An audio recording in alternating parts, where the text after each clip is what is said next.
ধমকানি দিয়ে বকার মানুষটা জানলে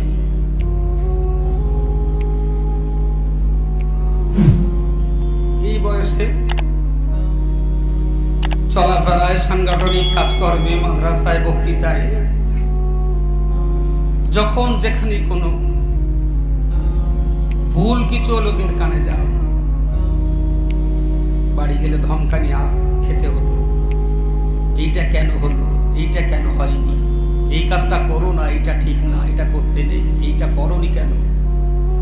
অভাব শুধু এই জায়গাটায় ধমক দিয়ে, বকে, হাঁকা দিয়ে সংশোধন করার মানুষটা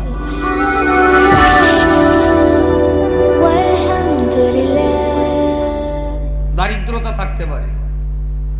তাই দারিদ্রতার কারণে কোনোদিন কেউ কখনোই পড়ার ইচ্ছা থাকবে অথচ পড়তে পারবে না, এটা সম্ভব নয়। সেই অবস্থাতেই তার পড়াশোনার জীবন শুরু। এই অবস্থায় চলতে চলতে প্রাইমারি স্কুলের মাস্টার ছিলেন কবি আব্দুল নঈম সাহেব, হয়তো কখনো তার নাম শুনে থাকবেন। সরকায় বাড়ি কবি আব্দুল নঈম সাহেব, উনি আপনার বাল্য বয়সের স্কুলের টিচার ছিলেন। উনি তখন দাদিমার সঙ্গে বললেন, তোমার কচিটা তো পড়াশোনা ভালো, এইভাবে পরের বাড়িতে মিন্দার থেকে কি পড়াশোনা হয়? তা তোমার ছেলেটা যদি আমার দাও, আমি তাকে একটা মাদ্রাসায় ভর্তি করে দিই। এখন দাদিমা ভাবছেন, ওই ছেলে খাটে সারাদিন, তাই আমার দুমুটো খাওয়া হয়, ও যদি চলে যায় তা আমিই বা কি খাবো? এটাও তো প্রশ্ন। এরপরেও দাদিমা দাঁতে ঠোঁট চেপে কাঁদতে কাঁদতে বললেন, ঠিক আছে, আমার কচি যদি পড়াশোনা ভালো হয় আপনি কোথাও ভর্তি করে দেন।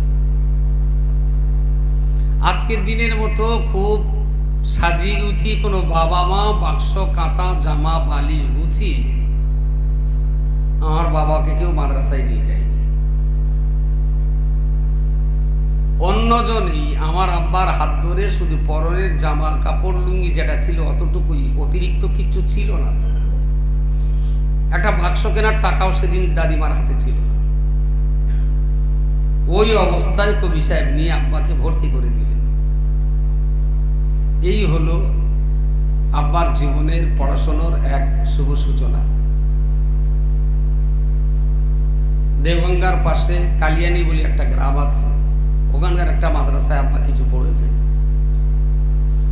দক্ষিণ বরুণী, যেটা এখন মেয়েদের মাদ্রাসা হয়েছে, ওই মাদ্রাসা 90 বছর আগে প্রতিষ্ঠিত দরগাবলী সাহেবের, তখন হিপসখানা হিসাবে চলত। আব্বা ওখানেও পড়াশোনা করেছেন। বইগারা থেকে দক্ষিণ বরুণীর এই রাস্তা কিছু কম বেশি প্রায় 18 থেকে 20 কিলোমিটার। এই রাস্তা যাওয়ার জন্য তখনকার দিনে গাড়ি ভাড়া ছিল 2 টাকা। আমাদের বইকারা গ্রাম পার করে আড়বেলিয়া হাই স্কুল, ওখান থেকে মাটিয়া পর্যন্ত রিক্সায় আসতে হবে, সেখান থেকে আবার বাসে এসে দেগঙ্গায় নামতে হবে, বেড়াচাপায় নামতে হবে, বেড়াচাপা থেকে আবার ভ্যানে করে দক্ষিণ বরুণী যেতে হবে। এই রাস্তাটা বইকারার থেকে ওখানে যাওয়া আর ফিরে আসা 2 টাকা ভাড়া ছিল। তো একবার আসলে 2 মাস 3 মাস থেকে বাড়ি ফিরবেন, দাদিমা 2 টাকা দিতেন। সেই 2 টাকা দিয়ে যদি গাড়িতে করে যায়, তাহলে জামা কাপড় পরিষ্কার হলে, ময়লা হলে পরিষ্কার করার সাবান কোথায় পাবো? শুধু এই সাবানের চিন্তা মাথায় রেখে এই রাস্তা আব্বা হেঁটে যেতেন আর হেঁটে বাড়ি আসতেন। দাদিমা যারা 2 টাকা দিতেন, ওটা সাবানের জন্য রেখে দিতেন।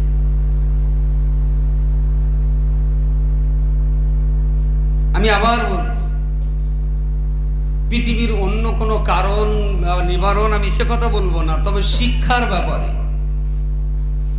কেউ যদি মনে করে আমি শিখবো, আমি পড়বো, আমি আলিম হব, আমি হাফিজ হব, তাহলে দারিদ্রতা আর অভাব অনটন তাকে কখনোই পিছনে টেনে ধরতে পারে না। তা যদি হতো তাহলে আমার বাপের লেখাপড়া হওয়ার কথা না। খলিফা মনসুর যখন বাদশাহ বাগদাদের মাদ্রাসা নিজামিয়া পরিচালনা করতেন, একটা বাচ্চা ছেলে ভর্তি হতে গেল। উনি বললেন, সুপারিনটেন্ডেন্ট বললেন আর জায়গা নেই, বাচ্চা নেওয়ার মতো আর ক্যাপাসিটি নেই। মাদ্রাসা ঘুরে ঘুরে বাচ্চাটা দেখে বলল, ওস্তাদ সিঁড়ির নিচে ওই জায়গাটা খোলা আছে, আমার জন্য তো আর উপরে কোথাও জায়গা নেই, তাই সিঁড়ির জায়গাটা পড়ে আছে, যদি আপনি আমাকে ভর্তি নেন আমি সিঁড়ির নিচে ওখানেই পড়াশোনা করব। তো যিনি সুপার ছিলেন উনি দেখলেন যে বাচ্চাটা যখন এত পড়ার ইচ্ছা, বাচ্চাটা থাকলো, পড়াশোনা করে সিঁড়ির নিচে। খলিফা মনসুর এই প্রতিষ্ঠান ভিজিট করার জন্য একদিন গেলেন, ছেলেদের সঙ্গে কথা বললেন, কেন শিক্ষা করতে এসেছো, শিক্ষা করে লাভ কি হবে? তাতে ছেলেরা যা উত্তর দিয়েছেন খলিফা মনসুর তাতে সন্তুষ্ট না। এত টাকা এই প্রতিষ্ঠানে আমি দেই আর বাচ্চা কাচ্চা এই হবে, তাহলে কি করছি আমি? উপর থেকে নামার সময় দেখলেন সিঁড়ির নিচে ছোট্ট একটা মোমবাতি জ্বালিয়ে একটা বাচ্চা বসছে। পিছন দিকে দাঁড়িয়ে উনি ডাক দিলেন, একবার দুবার ডাকার পরে কোনো উত্তর দিলেন না। যখন গলার আওয়াজ বাড়িয়ে একটু জোর করে ডাকলেন, তো বাচ্চা ছেলেটি একটু ঘাড় ঘুরিয়ে মুখ পানে তাকিয়ে বললেন, কে আপনি? আমার পড়ার ক্ষতি করতে এসছেন? সুবহানাল্লাহ বলেন। বলছে, ঘুরে দাঁড়াও, আমি তোমার সঙ্গে দুটো কথা বলবো। উনি কেতাব থেকে মুখ না তুলে কেতাবের দিকে তাকিয়ে বললেন, যে যুগে পৃথিবীর খ্রিস্টান শক্তি ইসলামকে মিটিয়ে দেওয়ার ষড়যন্ত্র করছে, যে যুগে দুনিয়ার ইসলাম বিরোধী পৌত্তলিক শক্তি ইসলামকে মুছে দেওয়ার চেষ্টা করছে, আমি সেই যুগে কেতাব পড়ে তাদের বিজদাত ভেঙে ইসলামের ইজ্জত রক্ষা করার জন্য লড়াই করছি কেতাব নিয়ে। আপনি আসুন, আপনার সঙ্গে গল্প করার সময় এখন আমার নেই। সুবহানাল্লাহ। খলিফা মনসুর ফিরে এলেন, কথা বলা হলো না। পরিণত বয়সে দেখা গেল সেই ছেলেটাই জগৎ বিখ্যাত দার্শনিক ইমাম গাজ্জালী রহমতুল্লাহ আলাইহি। টাকার অভাব, খাবার অভাব, পড়ার অভাব, মাখার অভাব, সবার অভাব, অর্থনৈতিক ক্রাইসিস আর আর্থিক দারিদ্রতা কখনো পড়াশোনা থেকে কাউকে পিছনে টেনে ধরতে পারে না। তা যদি হতো তাহলে ইমাম গাজ্জালীর পড়াশোনা হওয়ার কথা নয়, কারণ তার শোয়ার জায়গা ছিল না, তিনি সিঁড়ির নিচে পা গুটিয়ে শুয়ে থাকতেন।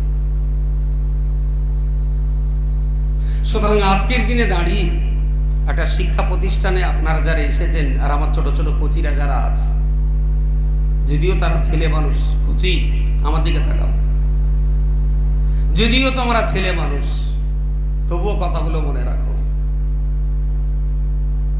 পৃথিবীতে যত বড় বড় আলেম হয়েছে, যারা জগতে বিখ্যাত বড় বড় পাণ্ডিত্য অর্জন করেছেন, এরা কেউ সোনার চামচ গালে নিয়ে জন্মায়নি, এরা কেউ কোটিপতির ঘরে জন্মায়নি। হাতে গোনা দু চারজন বড় লোকের ঘরে ছিলেন, বাকি সব গরিবের ঘরে। ইমাম শাফি রহমাতুল্লাহ আলাইহির মা পরের বাড়িতে কাজ করে যা ভাত দিত সেই ভাত মা আর বেটা খেতেন। দারিদ্রতা কাকে বলে? বাবার তৈরি করা একমাত্র ছোট্ট একটা কোঠরি ছাড়া আর কিচ্ছু ছিল না। ইমাম শাফির শিক্ষক বলেছেন, তোমার খাতা পেন্সিল বই কিনতে হবে, টাকা নিয়ে আসো। বাড়িতে এসে মার কাছে টাকা চাইলেন। মা বলছে, বাবা পরের বাড়িতে কাজ করি, যা ভাত পানি দেয় রুটি দেয় তাই তুই আর আমি খাই, টাকা কোথায় পাবো আমি?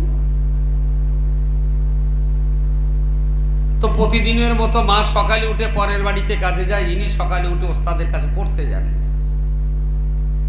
সেদিন আর পড়তে যাননি। মা যেই বাড়ির থেকে পরের বাড়িতে কাজে গেছে, উনি শাবল গাইতি হাতুড়ি নিয়ে ঘরের ছাদ ভাঙছেন। মা বাড়ি এসে চিৎকার করছে, এই মাত্র একমাত্র সম্বল এই ছোট্ট একটা কুঠরি কোনো মতেই তোর বাবা তৈরি করে গেছে, তুই ঘরের ছাদ ভাঙছিস, আমরা থাকবো কোথায়, বাস করবো কোথায়, কি উপায় হবে? বলে মা এই ঘরের ছাদের ভিতরে কটা রড আছে, লোহা আছে, পয়সা তো কোথাও নেই, এই ছাদটা ভেঙে লোহা কটা বিক্রি করে দিলে আমার বই কাগজ কালি কলম হয়ে যাবে। সুবহানাল্লাহ বলে। বলছি বাবা শুবি কথা রাত্রিবেলা? এই তো কটা দিন, দুনিয়ার জীবন এই তো কটা দিন, তুমি 70 বছর, আমি 60 বছর, হয়ে যাবে দুনিয়া। কলার পাতার তলায় রোদ বৃষ্টি বাদলায়, কচু পাতার তলায় তুমি আর আমি জীবন কাটিয়ে দেব। আর এই রড বিক্রি করা পয়সা দিয়ে আমি যা ইলম অর্জন করব, আল্লাহ যদি রাজি থাকে, এই এলেমের দ্বারায় দুনিয়ার মানুষের এত কল্যাণ হবে, হাসরের মাঠে আল্লাহ তোমাকে আমাকে আল্লাহর আরশের নিচে জায়গা করে দেবেন। সুবহানাল্লাহ। দুনিয়ার কটা দিন তুমি আর আমি কলা পাতা কচু পাতার তলায় কাটিয়ে নেব ইনশাআল্লাহ। তোমার এই ঘরে রড বিক্রি করা টাকা দিয়ে আমি যা জ্ঞান অর্জন করবো, আর আমার এই শিক্ষায় জনগণের যা কল্যাণ হবে, আল্লাহ তোমাকে আর আমাকে আরশের ছায়ায় জায়গা করে দেবে। সুতরাং অভাব কখনো ইলমি দ্বীন হাসিলের জন্য, অভাব কখনো পিছনে টেনে ধরতে পারেনি। দারিদ্রতা কখনো দ্বীনের পথে, ইলম হাসিল করার পথে দারিদ্রতা কখনো বাম্পা সৃষ্টি করতে পারেনি। যারা পড়ার ইচ্ছা করেছে তারা পড়িয়ে নিয়েছে। সুতরাং আমার আব্বা বিরাট বড় কিছু ছিলেন না, একজন সাধারণ খেটে খাওয়া চাষি পরিবারের সন্তান, ছোট বয়স থেকে দেখে আসছে। দাদিমার কাছে এই গল্পগুলো খুব শুনতাম ঘন ঘন। ইতিহাস অনেক লম্বা। পারিবারিকভাবে আমরা ভাই বোন বোনাই, আমাদের একেবারেই ফার্স্ট জেনারেশন, সেকেন্ড জেনারেশন। আমরা ভাই বলি, ভাইপো ভাগনা ভাগ্নি নিয়ে আমাদের আব্বা চলে গেলে তারপরের দিন আমরা বসলাম, অনেক কথা হলো পারিবারিকভাবে। এক অসম্ভব রকমের স্বচ্ছতা, যেটা আপনাদের জন্য শিক্ষা হবে বলে আমি মনে করি। মুফতি সাহেবের বড় ছেলে আবু সাইদ আপনারা অনেকেই চেনেন। ওকে ডেকে বলেছে, শোন, এই 2 লাখ টাকা আছে, আমি মরে গেলে 1 লাখ টাকা বা যতটা টাকা লাগে মেহমানরা যারা আসবে যতটা পারবি 2টো ডাল ভাত তাদের খাইয়ে দিবি। দূরে দূরের মানুষ আসবে, আর যে টাকাটা বেঁচে থাকবে তোর দাদিমার দিবি, কারণ তোর দাদিমার যখন টাকা লাগে আমার কাছ থেকে নেয়, আমি মরে গেলে কার কাছ থেকে নেবে, তার টাকাটা দিবি তো দাদিমার হাত খরচা। আর ব্যাংকে আমার অ্যাকাউন্টে কিছু টাকা আছে, আমার অ্যাকাউন্টে যে টাকাগুলো আছে ওই টাকাগুলো আমার না, ওগুলো মাদ্রাসার টাকা। মাদ্রাসার অ্যাকাউন্টে টাকা রাখলে একটু অসুবিধা বলে আমার অ্যাকাউন্টে টাকা আছে। আর মরে গেলি কুল কাঠ দিয়ে পানি গরম করতে হয়, কুল কাঠগুলো গুছিয়ে আলমারির এক কোণে রেখে দিয়েছিলেন, বললেন এই কুল কাঠ আছে, এই কুল কাঠগুলো ব্যবহার করবে। আমাদেরকে ডেকে বলছেন যেদিন ইন্তেকাল করছেন রবিবারের দিন, তার আগের শনিবার, তার মানে ঠিক 9 দিন আগে, সন্ধ্যার পর মুফতি সাহেব আমরা সবাই আছি, বলছেন আমি মরে গেলে না আমার কবরটা তোমরা যেন অন্য কাউকে খুঁড়তে দিও না, নিজেরা খুঁড়ো। আর খুব যদি বাইরের কেউ 1 কোড়াল কাটতে চাই দিও, তবে কোনো বেনামাজি যেন আমার কবর না করে। তোমরাই ভাইরা আছো, তোমরা নিজেরাই মিলে করবে। আবু সাইদ রেজার সবাই করবে।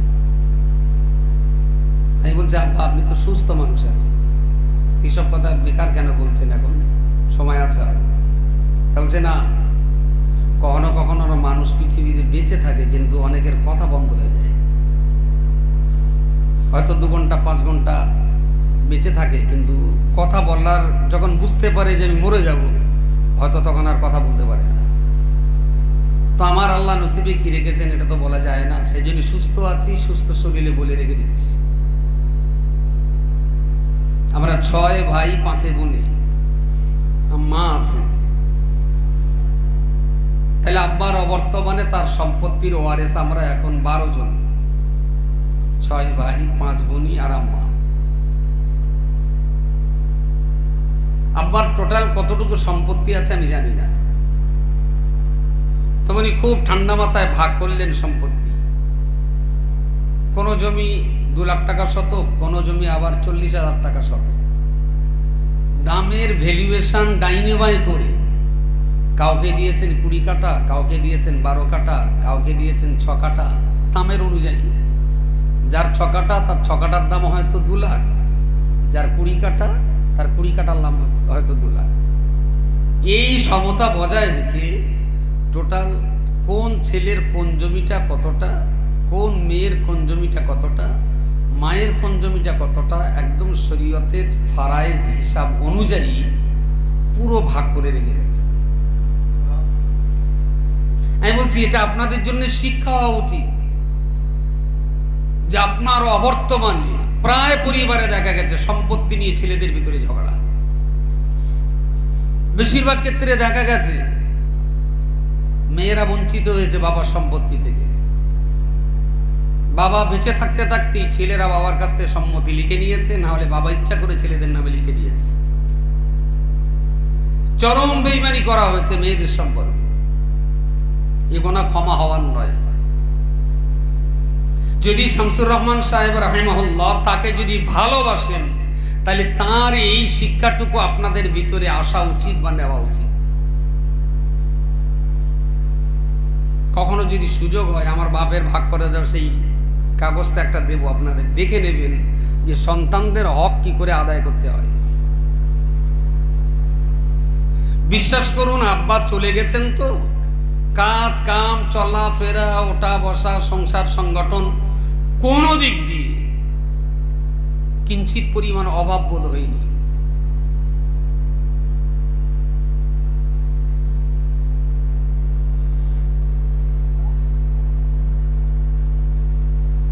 শুধু একটাই জায়গা অভাব বোধ হয়েছে, বাড়িতে গেলে ধমকানি দিয়ে বকার মানুষটা জান নেই।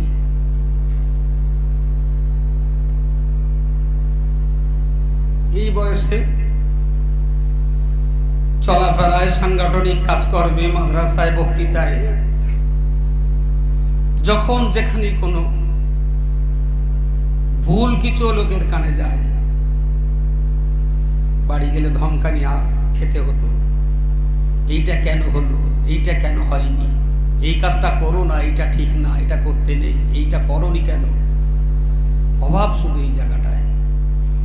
ধমক দিয়ে, বকে, হাঁকা দিয়ে সংশোধন করার মানুষটা জানে। তাছাড়া তার অবর্তমানে আমাদের সংসারে কিচ্ছু অভাব নেই, সবই আছে, শুধু সংশোধন করে দেওয়ার মানুষটাই নেই। আপনি বলার, সাহেব বলার, মাওলানা বলার, হুজুর বলার প্রচুর মানুষ আছে, কিন্তু জীবনে নিজেকে ঠিক রাখতে গেলে পিছনে ধমক দেওয়ার একটা মানুষের খুব জরুরি, খুব জরুরি। জীবনটা সোজা সড়ক, জান্নাত আর জাহান্নাম, হক আর বাতিল, ন্যায় আর অন্যায়, এগুলোকে বাদ বিচার করে স্টিল নাও সোজা দাঁড়াতে গেলে প্রত্যেকটা মানুষের চলার পথে তার পিছনে শাসক দরকার হয়, শাসন করার মানুষ লাগে। অভাব হয়ে গেছে আমাদের এই শাসন করার মানুষটা জানি। আমি খুব খোলা মনে বলছি, অভিভাবক ছিলেন, চলে গেছেন। মুফতি সাহেবকে আমরা এখন অভিভাবক হিসাবে দেখছি। এরপরেও আব্বার সমসাময়িক বয়স্ক মানুষ আপনারা যারা আছেন, আমি মনে করব আপনারা আমাদের দ্বিতীয় অভিভাবক। সাংগঠনিক প্রক্রিয়া, মাদ্রাসা পরিচালনা করা, সংগঠন পরিচালনা করা, বঙ্গবন্ধু পত্রিকা পরিচালনা করা, এসব কিছুর ব্যাপারে যদি আমাদের ত্রুটি বিচ্যুতি ভুল ভ্রান্তি কিছু দেখেন, নিশ্চয়ই বাবা আমাদেরকে শাসন করতেন, বাবার অবর্তমানে বাবার বন্ধু যারা, তাদের অধিকার আছে আমাদেরকে শাসন করার। যদি আপনারা সেই শাসনের ভূমিকাটা পালন করেন, তাহলে হয়তো আমরা আব্বার অভাব কিছুটা হলেও আমরা কম মনে করতে পারব। যাই হোক, পরিবারগতভাবে আমরা ঠিক করেছি আব্বার একটা জীবনী বই লিখব, এবং এই বইটাতে কোনো কারামতের বিষয় নয়, কারনামা, কাজের বিষয়গুলো, তিনি কি কাজ করেছেন। গোটা এলাকা যখন দেওবন্দি তবলিগ জামাতদের দখলে চলে যাচ্ছিল, উনি তখন সাইকেলে একটা প্যাকেট বাঁধে প্রতিদিন দুপুরে খেয়ে দিয়ে 2:30-3টে বাজবে সাইকেল নিয়ে চলে যেতেন। আজকে দক্ষিণ দিয়াড়া মসজিদে তালিম হবে, আজকে জসাইকাঠি মসজিদে তালিম হবে, যে সব দেওবন্দি তবলিগে চলে গেল, দাদা হুজুরের সিলসিলাটা শেষ হয়ে যাবে। মসজিদে বসে বসে 2-10টা মানুষকে ডেকে ওসিয়াতনামা, বসিয়ার হুজুরের নামাজ শিক্ষা, বসিয়ার হুজুরের তরিকত দর্পণ, এই সমস্ত কেতাবগুলো মানুষকে পড়িয়ে পড়িয়ে সিলসিলাটার উপরে মানুষগুলোকে ধরে রাখার চেষ্টা চালাতেন। আজ থেকে 40-42 বছর আগে তাকে আমরা এইভাবেই দেখেছি। সেই সাইকেল নিয়ে ঘুরে ঘুরে মসজিদে মসজিদে মানুষকে নামাজ শিক্ষা দিতেন, দাদা হুজুরের ওসিয়াতনামা মানুষকে পড়াতেন।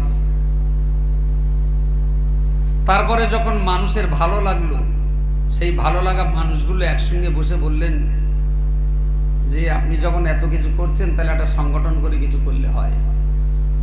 আব্বা সংগঠনটার নাম দিলেন বাদুড়িয়া সুন্নাতুল জামাত committee.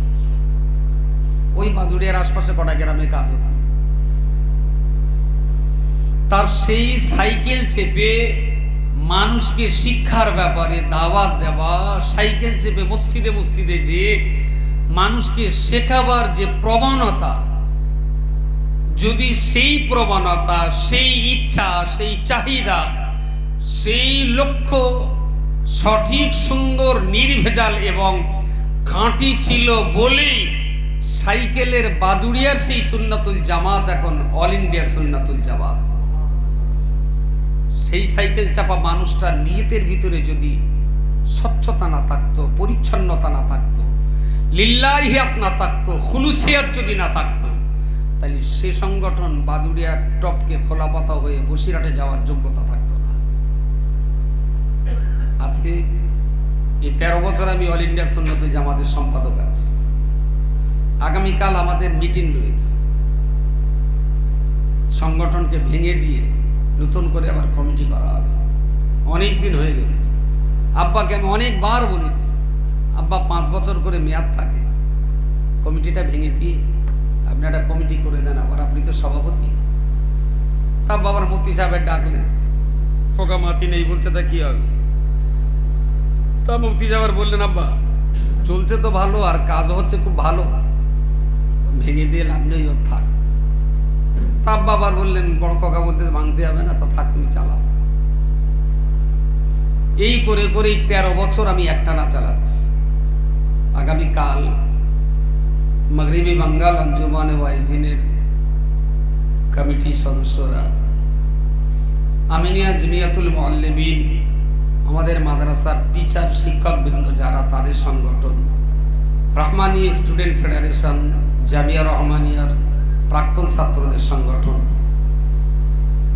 Board of Islamic education, আমাদের প্রতিষ্ঠানগুলোর সংগঠন, এই সমস্ত সংগঠনগুলোর প্রথম সারির লিডারদেরকে ডাকা হয়েছে। কত হার্ডলি 300 থেকে 350 মানুষ কালকে থাকবেন। সেন্ট্রাল কমিটি, ব্লক কমিটির সেক্রেটারি এবং সভাপতি তারা থাকবেন, মাদ্রাসাগুলো থেকে সেক্রেটারি এবং সভাপতি তারা থাকবেন, বাকি কমিটিগুলো থাকবেন। সবাই থেকে আমাদের কমিটিগুলো কালকে একটু সুন্দর করে নেওয়া হবে। কিছু পদ খালি হয়েছে, সেই পদগুলোতে আবার নতুন সদস্য নিয়োগ করা। এই যে বিরাট একটা কর্মকাণ্ড, আপনি ভাবতে পারছেন, যিনি সাইকেলে করে করে এই মসজিদে ও মসজিদে পড়াতে যেতেন, তার সেই প্রচেষ্টা 40 বছর পরে আজকে আমাদের ছাত্রছাত্রীর সংখ্যা 32,000। 32,000 কেরালা মডেল বয়েজ মাদ্রাসা এবং গার্লস মাদ্রাসা মিলিয়ে আমার টোটাল স্টুডেন্ট সংখ্যা এখন 32,000। সুতরাং কাজের যদি স্বচ্ছতা থাকে, নিয়তের যদি পরিচ্ছন্নতা থাকে, তাহলে সে কাজের আঞ্জাম বান্দা দেয়, কিন্তু পরিচালনার জিম্মাদারি স্বয়ং আল্লাহই গ্রহণ করেন। সুবহানাল্লাহ। তা না হলে অল ইন্ডিয়া সুন্নাত জামাতের এই বরকত হওয়া উচিত না। হয়েছে কেন? নিশ্চয়ই যিনি এর স্বপ্ন দেখেছিলেন, সূচনা করেছিলেন, তার উদ্দেশ্যটা সৎ ছিল, খাঁটি ছিল। মৌলানা বলছিলেন যে আব্বা কি রেখে গেছেন? তার রেখে যাওয়া সম্পদে শিক্ষা ছাড়া তিনি আর কি রেখে গেছেন? আব্বার ওই কাগজটায় দেখছিলাম, আব্বার সম্পত্তি আমি পাবো 12.5 শতক। এই 12.5 শতক জমি বিক্রি করলে খুব বেশি হয়তো 3 লাখ টাকা বিক্রি হবে। সব 11টা ভাই বোন আবার মা সবাই তো ভাগ করে দিয়েছেন, 3 লাখ টাকা বিক্রি হবে। তা বাবার এই 3 লাখ টাকার সম্পদ আমার তো খুব বেশি 3 দুগুণ 6 মাস চলবে, তারপরে কি খাবো? লাইসাল ইয়াতীমু কদ মাতা ওয়ালিদুহু ওয়ালিল ইয়াতীমু ইয়াতীমুল ইলমি ওয়াল আদাবি। হযরত আলী বলেছেন, যার বাপ মা মরেছে সে আসল এতিম নয়, যার আদব এবং ইলম মরে গেছে সেই হলো আসল এতিম। আমার বাবা মারা গেছেন, জগৎ আমাদেরকে এতিম বলে, কিন্তু পৃথিবীতে চলার জন্য যে ইলম এবং আদবের প্রয়োজন, সেই শিক্ষা এবং বৈশিষ্ট্য, আদব আখলাক পিতা আমাদেরকে যা দিয়ে গেছেন, ইনশাল্লাহ আমরা রক্ত মাংসের দেহের পিতার অভাব বোধ করলেও পৃথিবীতে চলার পথের জ্ঞান আর ইলেমের অভাব আছে বলে আমরা মনে করছি না। এই জন্যই হযরত আলী বলেছিলেন, যার বাপ মা মরে সে এতিম হয় না, যার শিক্ষা এবং শিষ্টাচার মরে যায় সেই হয় আসলে এতিম।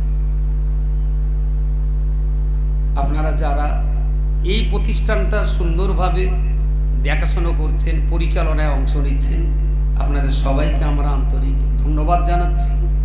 কিছু কম বেশি 10-12 বছর আগে থেকে এখানে একটা মাদ্রাসা নির্মাণের জন্য এখানকার মানুষজন, বিশেষ করে ভাই সাহেব বারবার বলতেন, ইদ্রিস ভাই যেখানে একটা কিছু হোক, তা আমরাও ব্যস্ততার কারণে পারমিশন দিতাম না।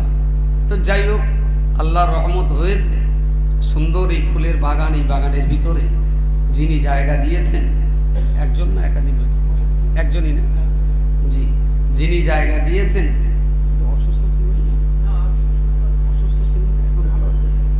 যাক, আমি গতদিন এসে শুনছিলাম তিনি একটু অসুস্থ, আল্লাহ তাকে এখন ভালো রেখেছেন, দোয়া করেন আল্লাহ তার হায়াতে তৈয়বায় বরকত নসিব করুন, বলুন আমিন। তিনি যদি জায়গা না দিতেন ভাই, আমরা কিন্তু দান করার সুযোগটাও পেতাম না। টাকা পকেটে থাকতো, দান করে সওয়াব অর্জন করার সুযোগ আমাদের হতো না। তো আমাদের সেই মা আমাদের এই সুযোগটুকু করিয়ে দিয়েছেন। 60টা বাচ্চা এখানে এখন পড়াশোনা করছে, 70 জন বাচ্চা, টিচার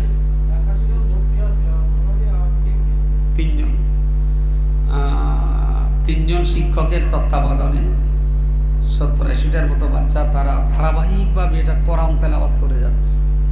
আচ্ছা, এটা কি এই গ্রামের রহমত আর বরকতের একটা কারণ নয়?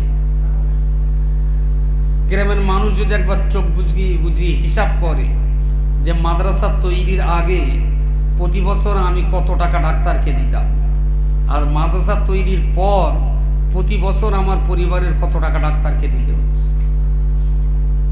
ভেবেছিলেন কোনোদিন? ভাবা হয়নি।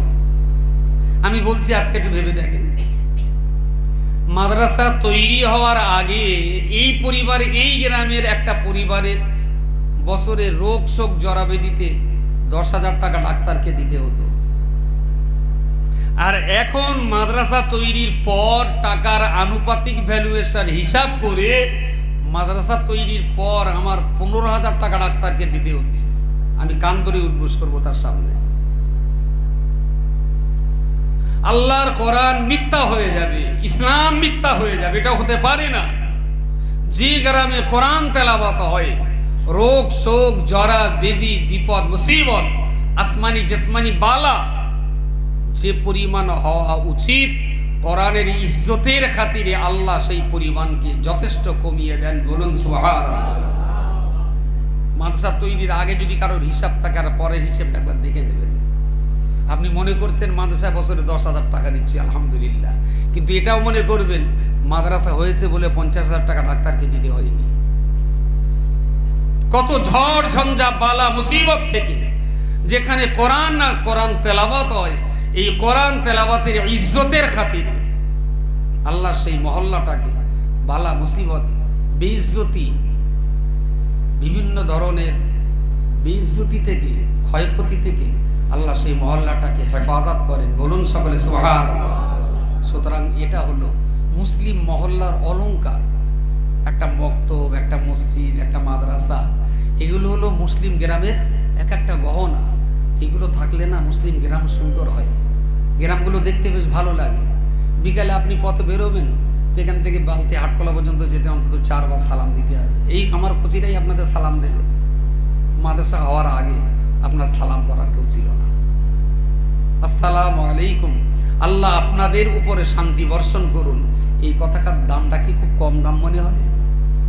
হয়তো সহজে বলি, কিন্তু ব্যাপারটা